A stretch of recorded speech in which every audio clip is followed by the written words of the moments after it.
I'm Steve Southwell, and I'm the editor of the Lewisville Texan Journal. I'm here today with Winston Edmondson, who is a candidate for mayor of Lewisville in the upcoming May 12th general election. Winston will be running against Dean Euchert, who is a first-term mayor, a longtime councilman. Winston, I wanted to start out today. Thanks for joining me. Yeah, definitely. You have a very interesting occupation. I do. You get to be creative all the time, judging from your Facebook posts. Well, that and drawing kind of from the creativity of others. That's really what I enjoy most about it. So what is innovation consulting, and what does that entail? What's your average day like? Sure. First, let me thank you and the contributors and the writers and the readers of the Lewisville Texan. Even though we don't always see eye to eye on everything, I really think that one of our biggest problems is getting information to people, and the fact that you're out there trying to make that happen. I appreciate that. So thank you. Appreciate the interview. So, as an innovation consultant, my job is to talk to people, to listen to people. So I'll go out and I'll have a conversation with someone like Jack Alvin, who is an architect, and I'm not trying to get business from him. I'm just trying to find out what he does and what some of the challenges he's experienced in his job. And really, as I collect information and learn from people, I want to be able to make connections. So I know what he's done, kind of what he wants to do, where he wants to go, and I can make those connections. I help folks hopefully get into a position where they can do what they love doing. If along the way I meet people that need some strategic help, some business development help, or some social media help, I can provide those services. The folks that I meet with will refer me to folks that they know. But really, my main job is just to meet people, listen to what they're all about, and see how I can help. So I really feel that,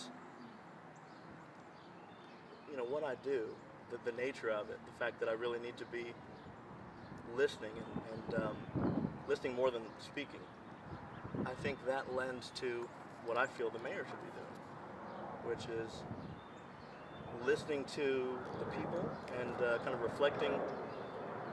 I mean, I really feel like the mayor should be the voice of the people, so listening to what their concerns are, kind of being able to have your pulse on the community. And then also, we've got a fantastic city manager, so listening to the city manager rather than talking, I think that is a skill that will help. We have a good city staff. Yeah, no, very capable. Tremendous, very tremendous. So I think being able to really listen and kind of step back and help cheerlead and really promote the good work that they're doing, rather than trying to hold on to the reins and steer things in a certain direction. Why are you running for mayor?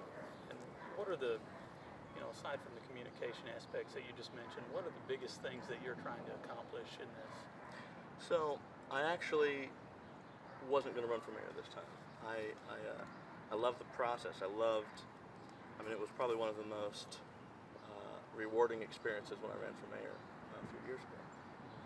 But just right now, it's not something that I wanted to do. However, I'd made a pledge, and I really believe that the position of mayor shouldn't be handed to anyone. It shouldn't be kind of a default.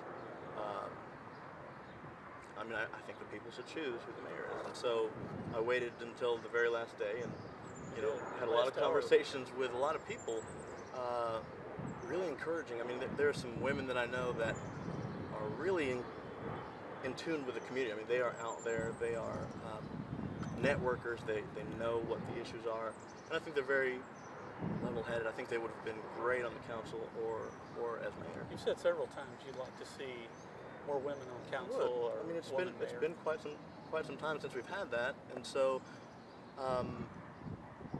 but that actually goes a little bit to again, I love what you guys do, but sometimes I feel like, and maybe I'm wrong, but it seems like some of the blogs try to fashion themselves after cable networks. They're kind of like gotcha, looking for those gotcha moments, rather than always trying to just get information out. It seems a little, I don't know, it could be damaging. And so some of the folks that I've spoken with considered it, and they just see what happens to some of the, on both sides really, on all of the candidates. They see how negative it can get, and I don't think it has to be that negative. And so one of the things I want to do in this campaign is focus on ideas, focus on what our vision for Lewisville is, rather than anything negative. I really want it to be more about what Do you have specific issues that you have in mind for things you'd like to accomplish in Lewisville, aside from how the office works, but issues like, streets, water, police, fire, like do I feel that above and beyond what the city's already addressing, just in the normal, do I feel that there are some major issues that we're asking? Right, yeah, what are the major issues you're running into? So, I think the city does a great job. There's always room for improvement on various things, but rather than focus on micromanagement and very specific things that may or may not be addressed, or may if I think it could be done better, what I'd rather do is talk about kind of what we could do above and beyond where we are. What can Lewisville achieve that right now we're just not maximizing the potential that I really feel we have? Would you be opposed to that? I mean, is that? Well, it makes sense. Sure, I think any elected official has got to keep in mind, be open and. That, and really, I don't think the role of the mayor is to. I don't think that's the mayor's role. Actually, it's not that I don't think it's not the mayor's role to really be kind of in that micromanagement position. The mayor here in Lewisville, we've got a manager-council form of government, and so it's really a ceremonial position. There's not a lot of power, and I think the more we can remember that and focus on with the role and power that the mayor has, what can you do within those guidelines to help? You had mentioned on one of your Facebook posts about doing promotional videos for local businesses. Yeah. My first thought was that, oh my gosh, there's thousands of them. Sure. Thousands of local businesses. You would be busy 8 hours a day shooting videos for local businesses. I didn't say that this would be done overnight, but I do think that for our brick and mortar businesses, what can we do that kind of makes Lewisville different and unique from other cities? That I've never heard of a city that took such an ambitious project. I think it would be well worth the time, and really in line with what I already do. I mean, building relationships, meeting people, finding out what they're about, how they got started, what challenges they overcame.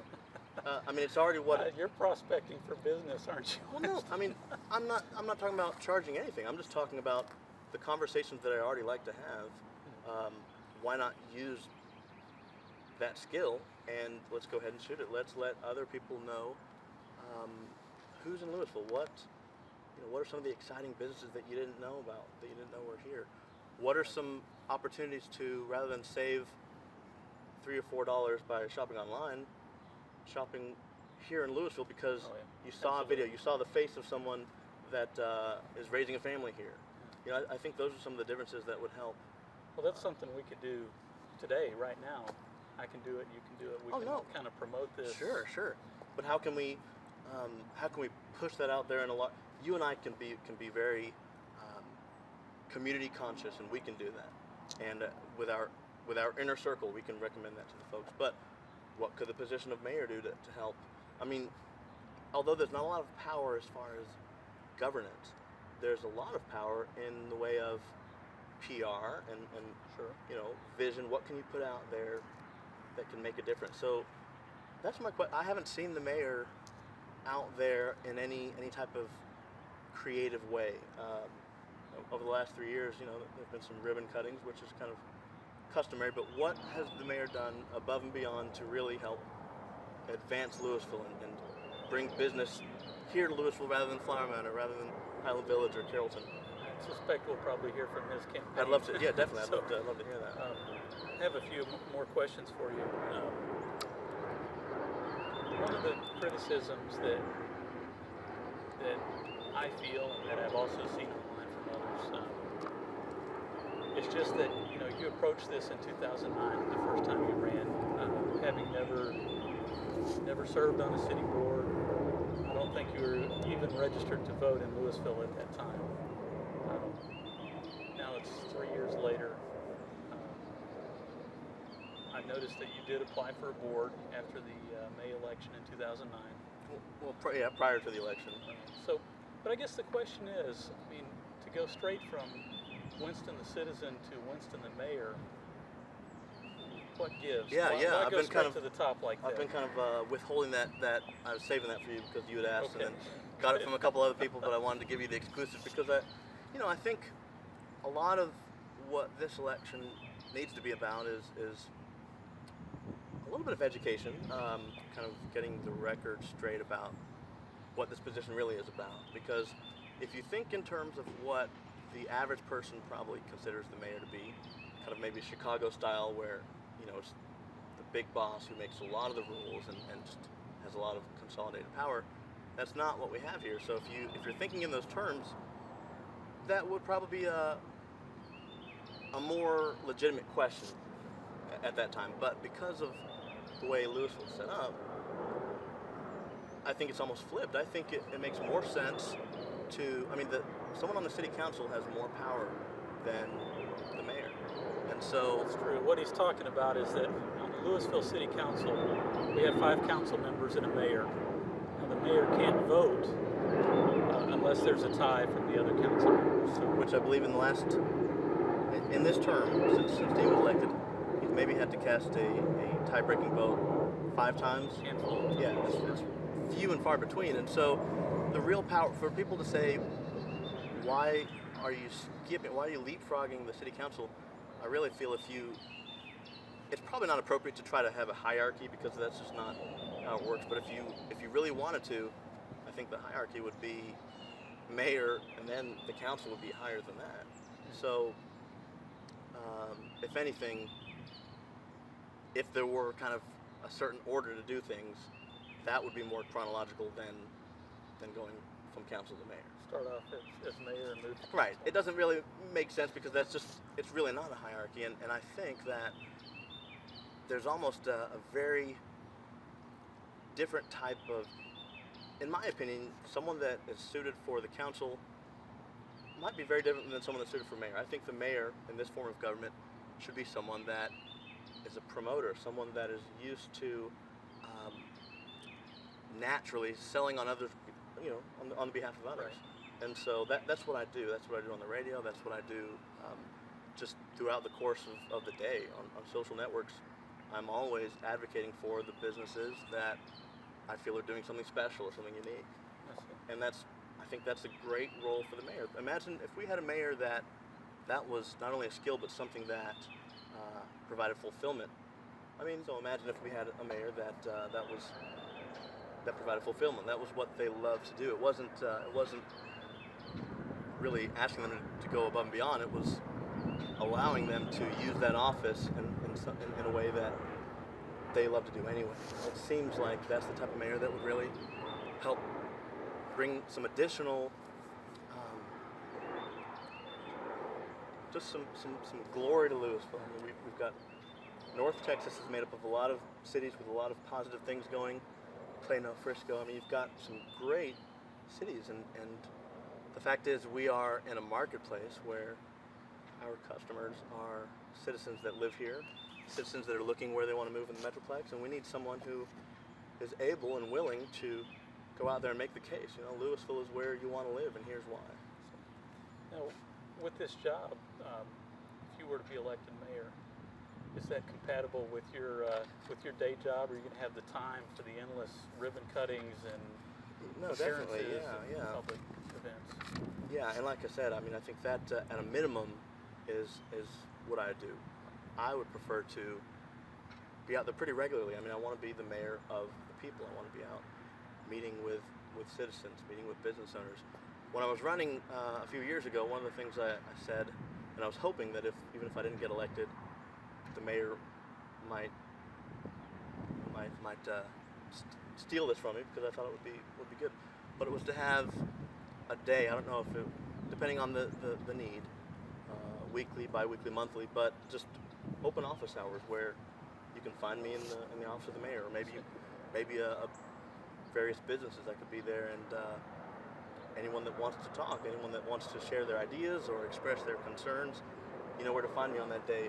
Of course, the mayor right now is available if you make an appointment or send an email. I would imagine, I don't know how often he's done that, but I would imagine you could set up a meeting. But I want to make it even easier than that. I want to get rid of as many hurdles that are out there. Folks that maybe are so busy they really don't want to set an appointment on this day. Just show up and let's talk. Let's see what's on your mind. Okay.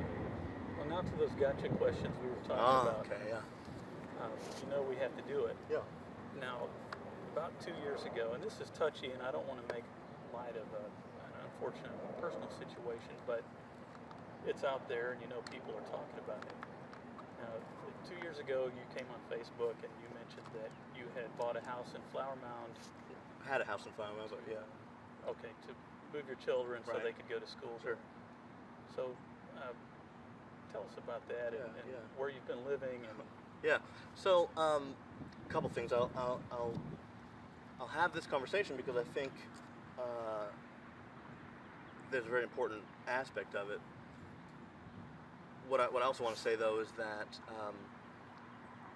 I'd love to be able to set a precedent for questions that I think maybe people are asking, but if I think they fall outside the bounds of what the election should really be about, I'll pass. And if there are voters that think, you know what, you should have answered that, I'm not going to vote for you because of that, that's fine. But I'd like to be able to set a precedent, and so in the future, folks that are considering running can use that precedent, because I think there is some boundaries that should be set. I don't think that every question is necessarily has anything to do with. that's true. I mean, how old was I when I had my first kiss? Probably not very. It doesn't have anything to do with the election. So I think you can ask all kinds of questions. They don't always. I think residency and Sure. longevity, here in Lewisville is Well, important. for a number of reasons, this is something that I'm willing to answer. So first, let's talk about when I wasn't running for office and when I put information out there to my social network, my sphere of what I consider friends, even people that aren't politically aligned. I still consider you my friends.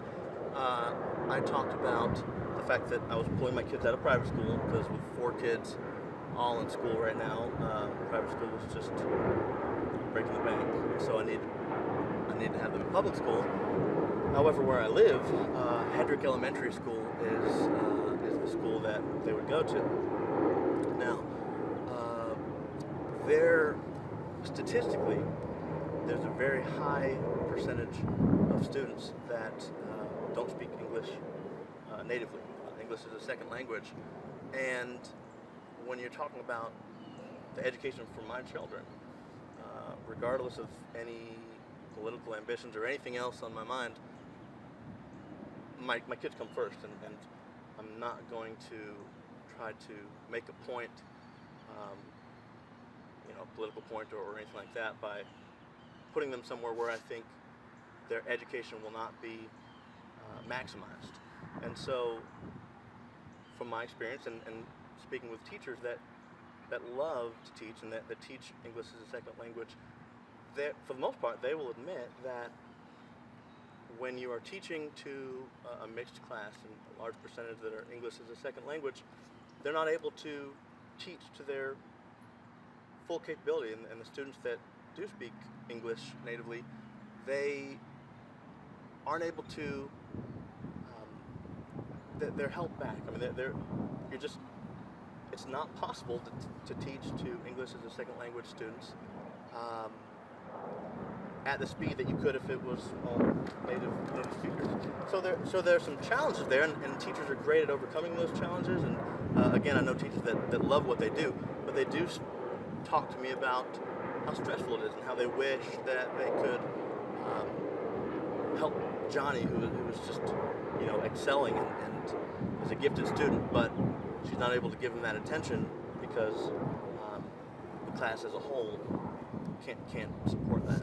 That's probably, it goes even beyond language though, in certain neighborhoods where you have kids who are troubled, or kids who just their parents for whatever reason don't. Sure, I mean there are all kinds of factors that could influence how productive and effective a teacher could be. However, language, communicating, kind of the basic communication is probably above all things. If you can't communicate, or if you have to slow down the actual communication process, that I would say is the largest factor. So, in the post, I talked about the fact that we were getting another house in Flower Mound, where my kids could be in a school that didn't have that issue. They're almost at. I don't think there were any. Where do they go now, or where did they?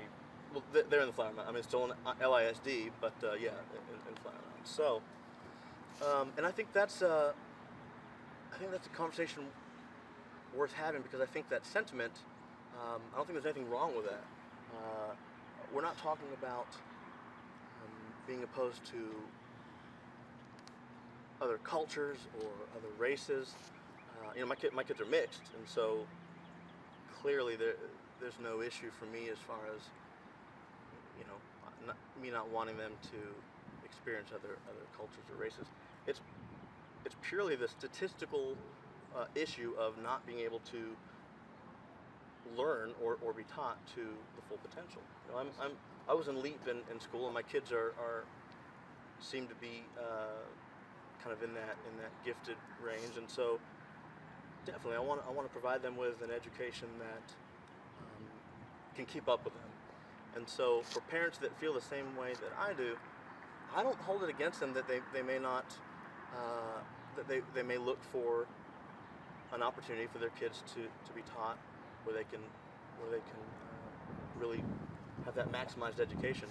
And so I think there are things that have been done and things that could be done to help make sure that we minimize some of the English as a second language, or minimize some of the communication barriers. One of those things that I know a lot of liberals, for reasons that I really think I think they may be confused about really what we're getting at, but I think Lewisville should promote English as the official language. And I believe that I've heard from you that you don't support a move like that. I didn't see any point in it, because de facto it sort of is the official language. Sure, but I mean there are a lot of... didn't need to pass a resolution.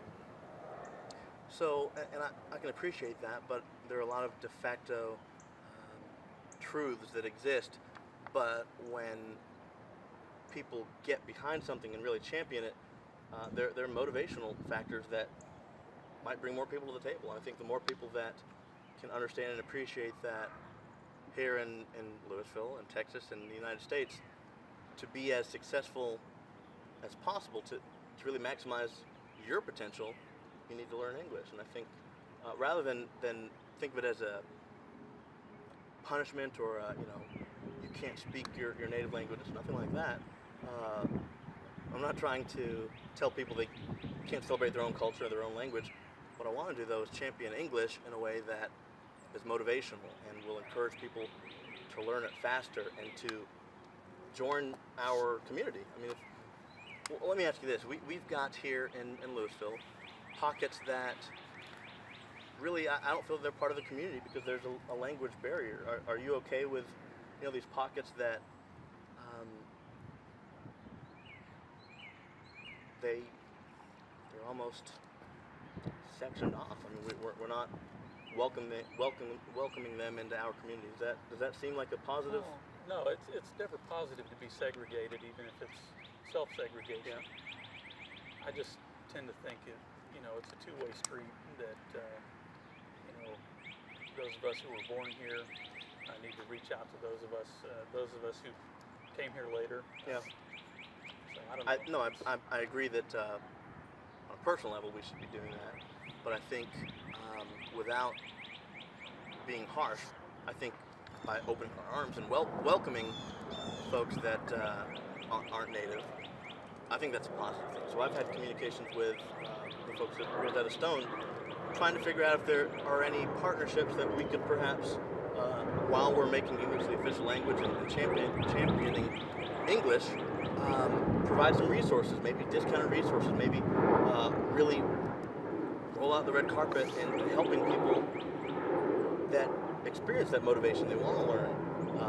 Here's access to some. Would you be in favor of putting city funds behind that and promote I don't some think that's English necessary. classes? I don't think, there are a lot of resources that people just don't know about. So I think making English the official language and really becoming very familiar and promoting the resources and looking for partnership opportunities that I don't believe necessarily require city funds. I think there are a lot of groups that, as an act of goodwill, if they see a community that wants to kind of reach into these pocketed, segregated areas and try to break down those walls and bring people to the table, that would want to get behind that in a way where we don't have to spend the money to I make think it a lot happen. of churches work on that already.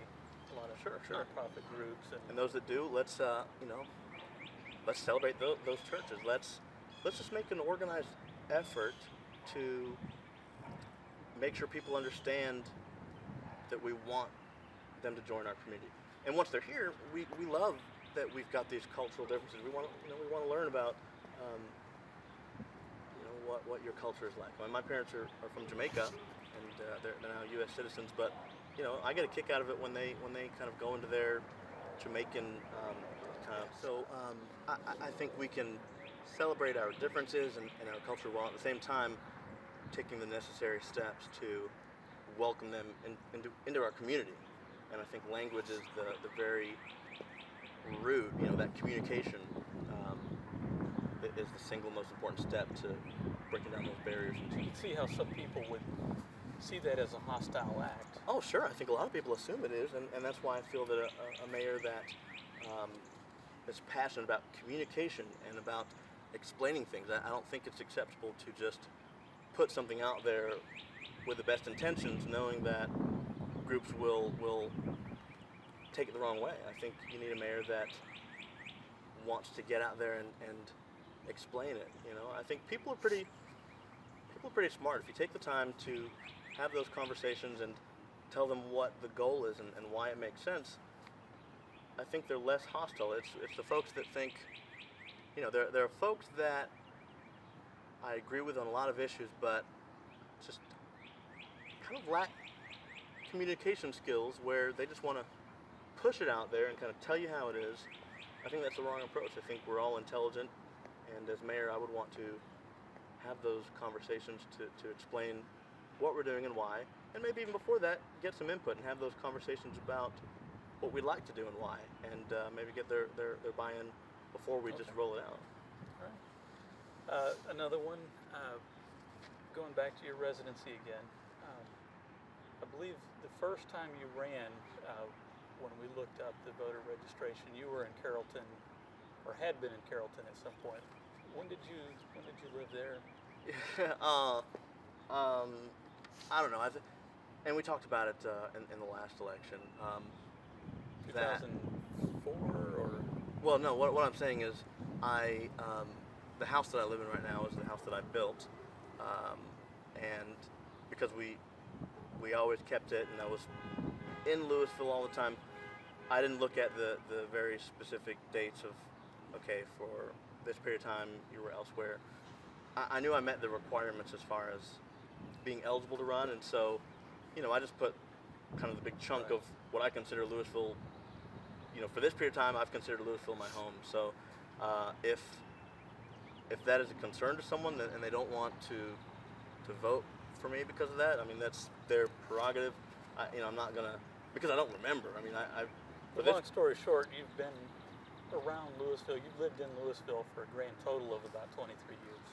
Well, let's say 89 is when, DeLay Middle School, 7th grade is when I got here, and kind of been here ever since, in one way or another, if not actually physically here,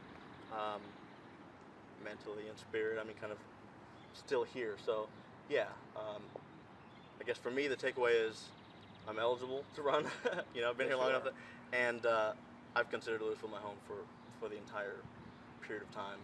Well, You know, there've been small periods of time where I lived, you know, elsewhere in the community, but yeah, Lewisville's my home. Last question, just relates to your strategy for how you're going to get out there this election. Yeah. You had some unique campaign strategies last time. What are we going to see this time? Well, you know, I haven't decided. I mean, really, I don't take the approach of, okay, what can I do that's different and, you know, outlandish and generate some buzz.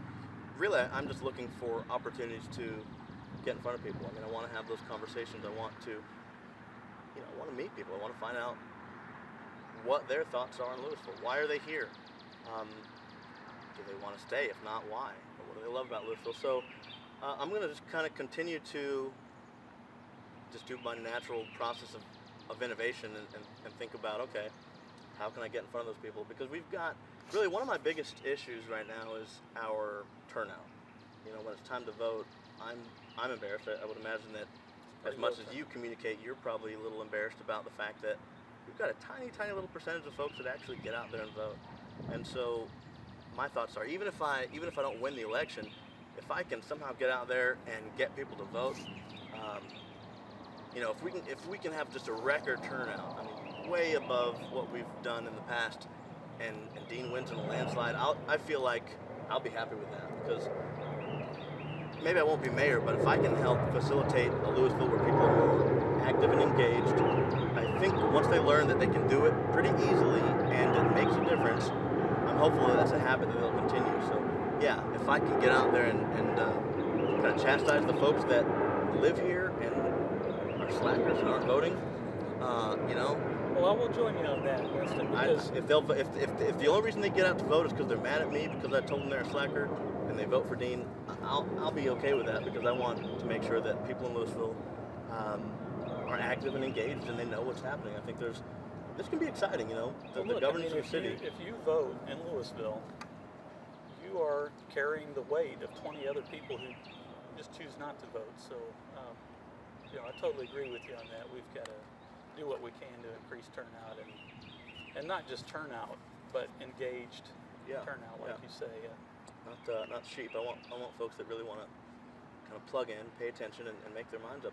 There's really, with most of the things that we come across, there's no definitive right or wrong answer.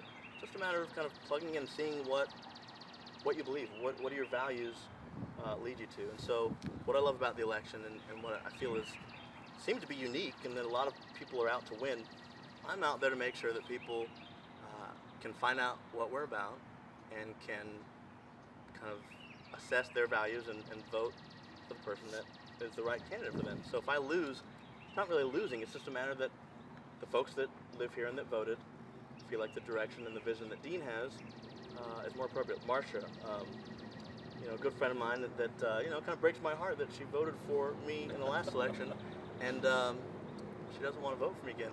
However, yeah, it was sad. I shed a tear.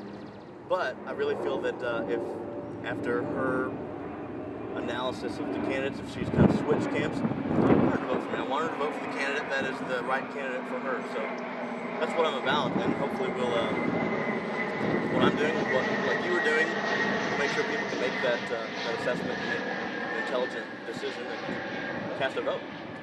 Well, thank you for talking to me today. Appreciate it. Stay tuned to the Lewisville Texan Journal. We'll have more coverage of this election as the weeks go by. The election's May 12th. Early voting starts April 30th, I believe. And right after that, on the heels of that, I think the following week starts early voting.